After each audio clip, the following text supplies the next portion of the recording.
What happened to Rosie? That is the question two former foster families asked for more than a month after they found out that a young woman they helped raise had died. They've turned to First Coast News for help, and after we started investigating, they now have some answers, but a lot more questions.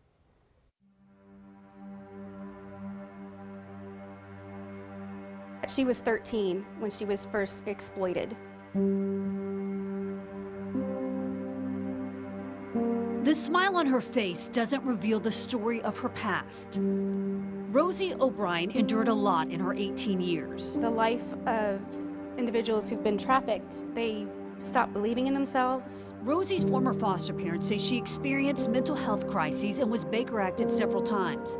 Greg Driscoll considered her a daughter. Rosie was a beautiful girl, inside and out. She had a lot of struggles.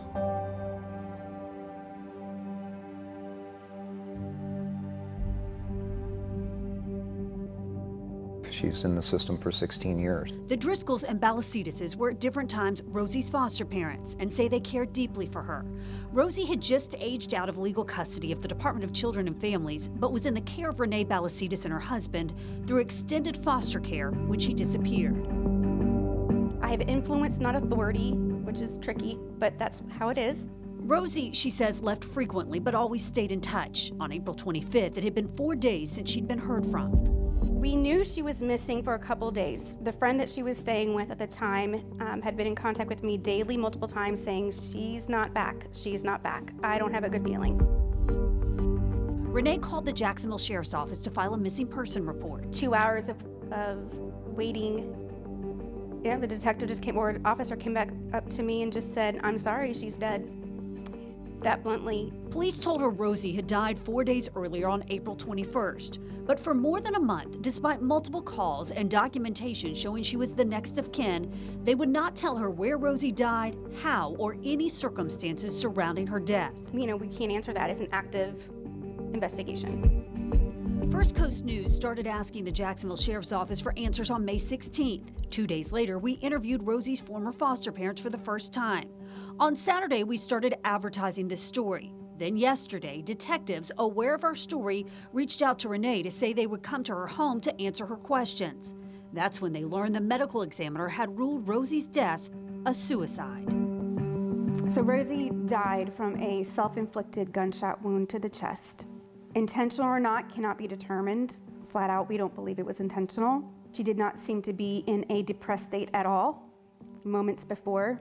Police told them she died at a home on Jacksonville's west side. She was on the floor, there was a gun, she had a holster attached to her, which we found a little strange. The only person police told them was there at the time was a 50-year-old convicted felon who lived in the home and was on probation. They did describe it as what it appeared to be a sugar daddy relationship. He caught her playing with this gun, walked away, went into another room, and there was a gunshot, and he returned and found that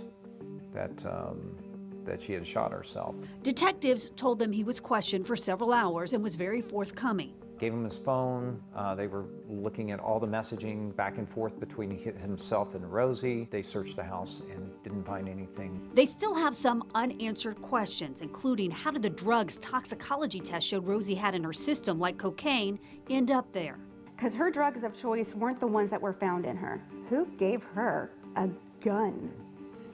How did she have access to a gun? How did she have access to a gun? Even though Rosie's life has ended, our seeking justice has not.